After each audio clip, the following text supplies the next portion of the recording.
The night on Vargas Prime was cold, darker than usual, and filled with strange sounds that echoed between the metal buildings. The streets were silent, yet alive with fear. A thin alien child named Lyra walked slowly along the edge of the market, her small hands holding a torn blanket. She had big silver eyes that glowed softly in the dark, but there was no joy inside them, only tired sadness and old pain. She was only 8 years old, but her eyes looked like they had lived 40 years.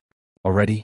Lyra had no home now. The alien orphanage had thrown her out earlier that morning. They did not even give her a reason. They simply opened the metal gate and pushed her outside. The guard shouted, "You are weak, you are useless, go away." Lyra tried to ask why, but the door slammed in her face. She had stood there trembling, holding back tears. Then she turned and walked into the empty roads, hoping someone would help her, but no one even looked at her.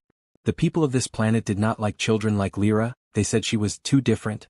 They said she was dangerous. They said she was half something, even though she had no idea what that meant. Lyra only knew that everyone avoided her as if she carried a terrible disease. Whenever she came near a shop, the owner would shout at her to leave. Whenever she tried to enter a public shelter, someone pushed her away, calling her names, telling her to disappear. Now, as the wind grew colder, Lyra searched through old crates and trash bags for food. She had not eaten since yesterday. Her small hands were shaking from hunger. She found a broken metal cup, but nothing inside it. She found a half-burnt piece of bread, but when she reached for it, a stray animal rushed forward and grabbed it first. Lyra stepped back, scared, then let out a small sigh. She walked toward the heating vents, hoping the warm air would help her survive the night, but a group of alien teenagers stood there, laughing loudly. When they saw her coming, their smiles turned cruel. One of them pushed her, another pulled her blanket, a third one kicked dirt at her. Lyra tried to defend herself, but she was too small, too weak. "Get lost, street rat," one of them shouted. "This place is not for you." They grabbed her blanket and ran away, laughing and throwing it into a dirty puddle. Lyra ran after them, but she slipped and fell on the cold metal road. Pain shot through her knees, but she did not cry. She had learned long ago that crying never helped. When the bullies left, Lyra picked up her blanket, now wet and covered in mud. She hugged it tightly and walked toward the old orphanage gate again. She thought maybe they would let her inside for a few minutes. Maybe they would show some kindness. Maybe they would treat her like a child. But as soon as she knocked, the guard appeared again. His face looked angry, his voice was rough. "Didn't I tell you to go away?" he shouted. He pushed her hard and she fell backward onto the ground. The guard spit in the dirt and closed the gate again, leaving her alone in the dark. Lyra sat there for a moment, looking at the huge door. She whispered softly, "Why am I like this?" But no answer came, only silence. The night grew colder, the market lights flickered. The wind carried the smell of old machines and burnt garbage. Lyra wrapped the dirty blanket around her shoulders and tried to sleep under a broken street lamp. But every time she closed her eyes, footsteps echoed in the distance. At first she thought it was the same bullies coming back to hurt her. She curled up tightly, her heart beating fast. But the footsteps were heavy, slow, and calm. Whoever it was did not sound angry. The sound grew closer, stopping right in front of her. Lyra opened her eyes a little, and her heart skipped a beat. She saw tall boots, made of strong human leather. Humans rarely came to this planet. They were usually officers, soldiers, or traders. They never walked alone in dangerous areas like this. Lyra slowly lifted her head and saw a human man standing above her. He had a tired face but warm eyes. His clothes were dusty, meaning he had been walking a long time. The man looked at her with surprise and concern. "What are you doing here alone?" he asked gently. His voice was soft, nothing like the voices she heard all day. Lyra panicked. She quickly stood up and stepped back. Her legs were shaking. "I'm not trouble," she whispered. "Please don't hurt me." The human looked confused. He raised his hands in a peaceful way. "I won't hurt you," he said. "You're just a child." But Lyra did not trust him. She had learned that no one cared for her. She turned and tried to run, but her legs were too weak from hunger. After only a few steps, her vision blurred. Her body felt like it was floating. The world around her grew dark. Her knees gave up, and before she hit the cold metal ground, strong human hands caught her, holding her gently. The streets stayed silent, but something important had changed. For the first time in her life, someone did not let her fall.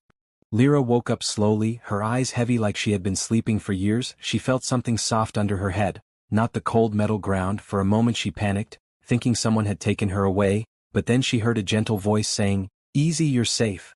Her eyes opened fully and she saw a small human medical camp. White lights, warm blankets, and clean air surrounded her. It felt unreal, like a dream she never thought she would have. Lyra lifted her head and saw the human man from the street sitting beside her. "You fainted," he said softly. "I brought you here." Lyra tried to sit up, but she felt too weak. The man placed a hand on her shoulder to help her, but he did it carefully, making sure she did not get scared. "My name is Rowan," he said. "I am a human rescue officer." Lyra looked confused, her voice came out as a whisper. "Why did you help me?" Rowan looked at her with sadness in his eyes. "Because you are a child," he said, "and children deserve safety no matter what planet they come from." Lyra swallowed nervously. She was not used to anyone speaking kindly to her. Every voice she heard before was angry, sharp, or cruel. She pulled the blanket closer to her chest as if it could protect her from this strange kindness. A nurse, also human, walked in and placed a tray near Lyra. On it lay a bowl of warm soup, a piece of soft bread, and a cup of clean water. Lyra stared at it quietly, unsure if it was really for her. "It's yours," Rowan said, smiling gently. "Go ahead." Lyra slowly reached for the bread. Her hands were shaking, not just from hunger but from fear. She took a small bite, waiting for someone to shout at her or hit her, but no one did. Rowan just watched with soft eyes. "You can eat," he said. "No one will stop you here." Lyra took a deep breath and ate faster. She finished the bread in seconds, then drank the soup with small careful sips. It warmed her body in a way she had never felt before. A tiny smile appeared on her face, one she did not even know she still had. Rowan waited until she finished, then asked, "What happened to you?" Lyra looked down at her hands. Unwanted memories filled her mind, being pushed out of the orphanage, being insulted, the bullies laughing, the cold streets. "They said I was wrong," she whispered. "They said I was weak and dangerous. They said I should not stay there." Rowan's jaw tightened with anger, but he kept his voice calm. "They hurt you," he said. "That was not your fault." Lyra blinked, surprised by his words. No one had ever told her she was not the problem. She looked at Rowan again, trying to understand why he was being kind, why he cared. "Why are you here?" she asked softly. Rowan glanced around the camp. "I was sent to check reports of missing children on this planet," he explained, "but I never expected to find someone like you." Lyra held her blanket tightly. "You don't know me," she said. "Why do you care?" Rowan leaned closer, not in a scary way but in a warm, safe way. "Because you deserve someone to care," he said, "and I won't walk away from you." Lyra didn't know how to respond. Her chest felt heavy, like something inside her was breaking, but it was not pain this time. It was something new, something she had never felt. "Oh." Before she could speak, the camp lights flickered. A loud noise echoed outside. Rowan stood instantly, placing himself between Lyra and the entrance. Two alien officials stepped inside. Their faces looked strict and unfriendly. They wore black armor with glowing symbols. One of them spoke sharply. "Human officer, you have taken an unauthorized child." Rowan frowned. "Unauthorized," he repeated. "She is not property." "She is a street rat," the alien replied. "She does not belong to anyone." Lyra's heart dropped. She felt the familiar fear rising again. She covered herself with the blanket, trying to hide. The second official pointed at her. "We will take her," he said. "She is trouble." Rowan stepped forward, blocking their path. "No," he said calmly but with strong authority. "She is under human protection now." The first alien laughed coldly. "Human protection means nothing here," he said. "Move aside." Rowan did not move. His eyes became sharp. "You will not touch her," he said. "Not while I am here." The room went silent. Even the machine stopped humming. Lyra watched with wide eyes, shocked that someone was standing up for her. The aliens exchanged angry looks, then leaned closer to Rowan. "If you interfere," one whispered, "we will make sure she disappears forever." Lyra felt her breath stop. Those words were worse than any insult she had heard before. But Rowan did not step back. His voice was cold now. "Try," he said, "and I will call a human enforcement ship within minutes." The aliens hesitated. They knew human ships were powerful. They stepped back angrily but pointed a warning finger at Lyra. "This is not over," they said, then walked out. Rowan turned to Lyra, his expression soft again. "You are safe," he said gently. "I promise." But Lyra knew the aliens would not give up. Something big was starting, something dangerous. Still, for the first time in her life, she was not facing it alone. The next morning came slowly, soft light touching the metal walls of the human medical camp. Lyra sat quietly on a small bed, her blanket wrapped around her shoulders. She had slept better than she had in months, but her mind was still filled with worry. Rowan stood near the entrance, speaking to another human officer. Their voices were low, but Lyra could sense the tension in the room. After a moment, Rowan walked toward her. His face looked serious but kind. "Lyra," he said softly, "I need to check something." Lyra blinked nervously. "Did I do something wrong?" she whispered. "No," Rowan said quickly, shaking his head.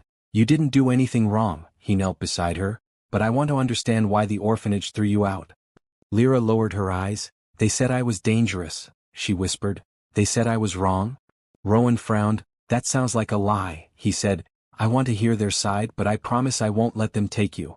Lyra nodded silently, though she tried to believe him. Fear still lived inside her heart. Rowan left the camp with 2 other human officers. Lyra watched him go through the window. She pressed her hands to the glass, afraid he might not come back. But Rowan turned around and gave her a small smile before disappearing around the corner.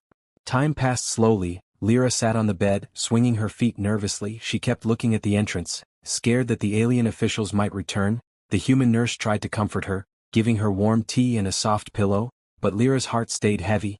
Meanwhile, Rowan reached the orphanage gate. The same guard who had pushed Lyra away stood there, his face filled with annoyance. What do you want now, human? The guard growled. Rowan didn't raise his voice, but there was steel in his tone. I want to speak to the director. The guard tried to refuse, but Rowan stepped forward. Move, he said calmly, or I will report your behavior. The guard stepped aside, muttering angrily. Rowan entered the orphanage, shocked by what he saw inside. The walls were dirty, the lights flickering, and the rooms filled with children who looked scared. Some hid behind doors, others watched Rowan with wide eyes. It was clear this place was not a home, it was a prison for unwanted kids. Rowan's jaw tightened. He walked to the main office and knocked loudly. A thin alien with dark green skin opened the door. His eyes were cold and calculating. Director Halvan, Rowan said, we need to talk about a child you expelled. Halvan gave a fake smile. Ah yes, the defective one, he said. She was a threat. Rowan's anger flashed. A threat, he repeated. She is 8 years old. Halvan shrugged. Her genetics are unstable, he said. She has strange abilities, unpredictable behavior. We could not take the risk. Rowan stared at him, confused and suspicious. What abilities? Halvan avoided the question. She didn't belong here, he said, so we removed her. Rowan leaned closer. Show me her records. Halvan hesitated, then finally opened a drawer and pulled out a thin file. He handed it to Rowan reluctantly. Rowan opened it and read carefully. As he read, his eyes widened. The file said Lyra was not weak or dangerous. Instead, it said she had enhanced empathy, high intelligence, and rare energy sensitivity. Nothing harmful, nothing dangerous. Rowan looked at Halvan sharply. Why did you lie? Halvan's smile faded. Humans should not interfere, he said coldly. Children like her should not exist. Rowan's fists tightened at his sides. She has harmed no one, he said. You threw her out because she is different? Halvan leaned back in his chair. Different means dangerous, he said. We don't need her kind growing stronger than us. Finally the truth hit Rowan like a hard punch. They didn't throw Lyra out because she was weak. They threw her out because she was too special, too unique, too gifted. Rowan slammed the file shut. I'm taking this, he said, and if you try to stop me, human forces will shut this place down. Halvan's face twisted with anger. She will never belong, he hissed. Not with us, not with you, not with anyone. Rowan stepped closer, his voice low and dangerous. Watch me prove you wrong. He turned around and walked out without waiting for permission. Children peered through doorways as he left, some with hope, some with fear. Rowan's heart ached for all of them, but right now Lyra needed him most. Outside, the air felt colder. Rowan walked quickly back to the human camp, but as soon as he reached the entrance he sensed something was wrong. The nurse ran toward him, panic in her eyes. She's gone? The nurse cried. Lyra ran away. Rowan's chest tightened. Why? He asked urgently. She overheard a part of your conversation before you left, the nurse said. She thought she would be taken away again. Fear stabbed through Rowan like a blade. He rushed toward the street, scanning the area, calling her name. Lyra, he shouted. Lyra, where are you? But the streets were silent, just like the night he found her.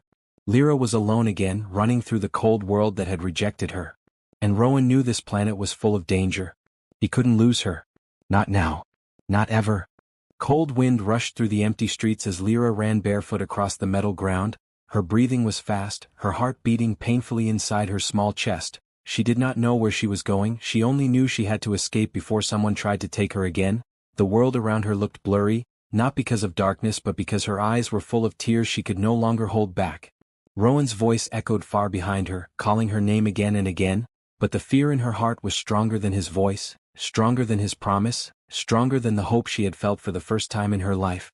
Lyra turned a corner and slipped into a narrow alley. She pressed her back against the cold wall. Shaking, she tried to breathe quietly, afraid Rowan or the alien officials would find her. She hugged her blanket tightly as if it could hide her from the world. Her mind replayed the words she had overheard earlier. She doesn't belong anywhere. Children like her should not exist. She is trouble. These words stabbed her deeper than hunger or cold ever had. I don't belong, she whispered to herself.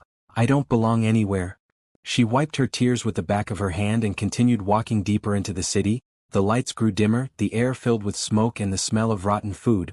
This was the part of town where criminals hid, where even the guards refused to go. Lyra knew it was dangerous, but she had nowhere else to go. Meanwhile, Rowan searched the streets like a man racing against time. He shouted her name, checked every corner, looked behind every dumpster, but he could not find her. His chest felt tight with fear and guilt. She must think she's alone again, he said to himself. I should have told her more, I should have stayed. Rowan rushed to the nearest patrol station. Activate the trackers, he ordered. She has a small energy signature, she can be found. The officers began scanning the area. Rowan stared at the screens, praying they would pick up her signal. Back in the dark district, Lyra walked past broken stalls and flickering lamps. Shadows moved around her, whispering, watching. She tried to hurry, but her legs were weak and tired. Suddenly, someone grabbed her arm. She gasped and tried to pull away, but a tall alien figure stepped out of the shadows. His eyes were narrow, his grin full of sharp teeth. Well, look what we found, the alien said. A lonely little child. Lyra pulled her arm. Let me go, she whispered. The alien laughed. Why, you are worth something, he said. There are buyers who pay good credits for strange children like you. Another alien stepped forward, grabbing her other arm. Lyra felt panic rise. No, she cried. Please don't. But the criminals did not care. They dragged her toward an old warehouse, its doors half broken. Inside, strange machines hummed softly. Lyra smelled chemicals and heard whispers of other children crying. This was not a safe place, it was a trap. Put her in the cage, one alien ordered. Lyra pushed back, kicked, screamed. Help, she shouted. Someone help, but her voice was too small, too weak. Outside, Rowan heard something. A faint sound carried through the wind. It was soft, almost lost in the noise of the city, but he recognized it instantly. It was Lyra's voice, crying for help. Start scanning this district, he commanded urgently. She's here? Rowan ran toward the sound, his boots hitting the metal ground hard. His heart pounded with fear and fury. Inside the warehouse, Lyra struggled as the aliens pushed her toward a metal cage. Her blanket fell to the floor, but she reached for it desperately. It was the only thing she had left. Stop moving, one alien snarled, lifting her by the arm. Lyra screamed, please no. Suddenly, the warehouse door exploded open with a loud crash. Pieces of metal flew across the room. Smoke filled the air. The criminals looked up in shock as a tall human figure entered through the broken doorway. It was Rowan. His eyes burned with anger. He moved forward like a storm, grabbing one alien and throwing him across the room. He hit another with the side of his arm, sending him crashing into a machine. Stay away from her, Rowan shouted, his voice shaking with rage. Lyra fell to the ground and crawled toward her blanket. Rowan rushed to her and lifted her into his arms. Are you hurt? He asked breathlessly. Lyra shook her head, tears streaming down her cheeks. I thought you left me, she whispered, her voice breaking. Rowan held her tighter. I would never leave you, he said. Never? Behind him, one of the criminals raised a weapon. Rowan quickly turned and shielded Lyra, but before the alien could fire, human officers burst into the warehouse, surrounding the criminals and arresting them.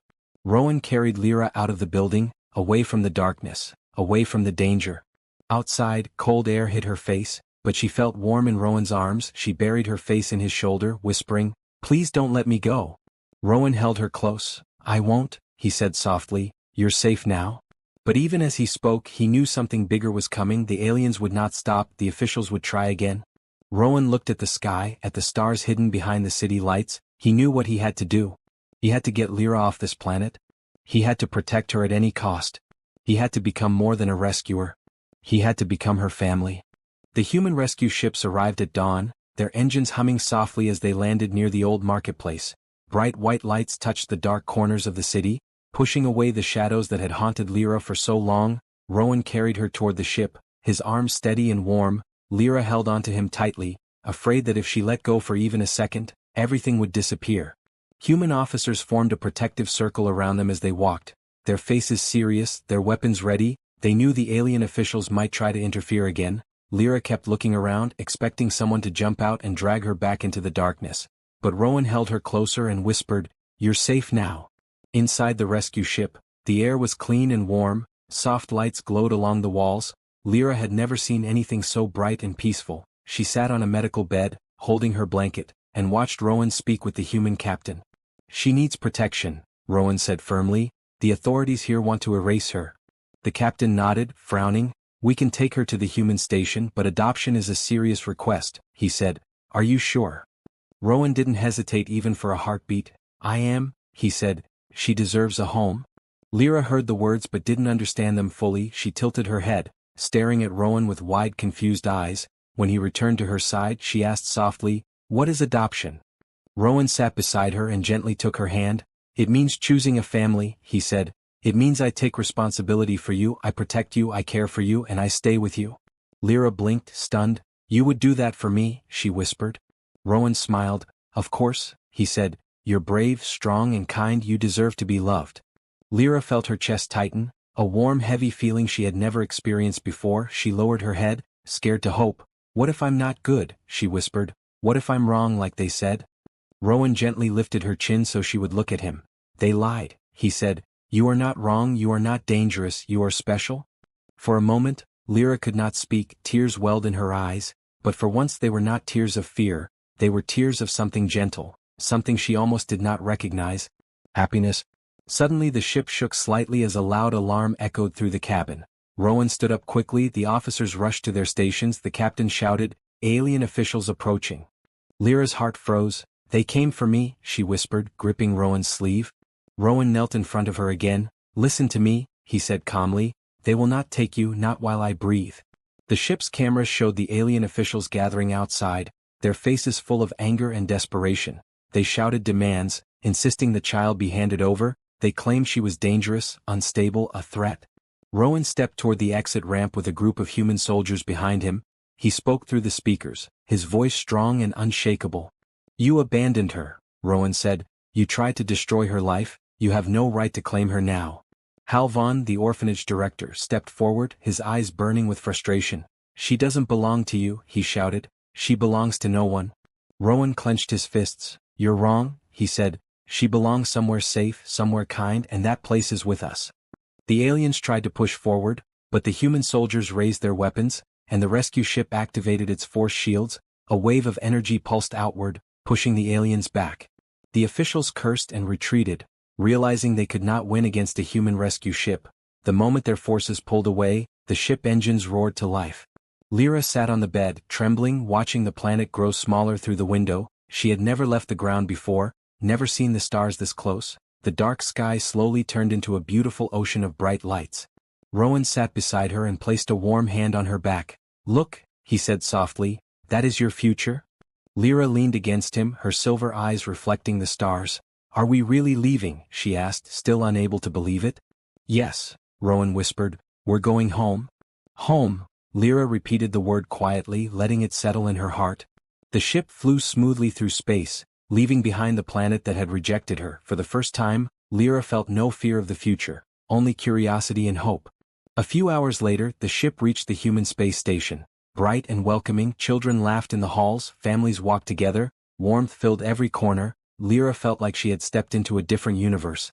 Rowan knelt in front of her one last time. "Lyra," he said, his voice gentle yet full of strength, "would you like to live with me not as a mission but as family?" Lyra froze, her eyes widening. She felt her breath catch in her throat. Then she nodded slowly, tears spilling down her cheeks. "Yes," she whispered, "I want to go home with you." Rowan smiled and wrapped her in a gentle hug. Lyra clung to him tightly, feeling safe and warm.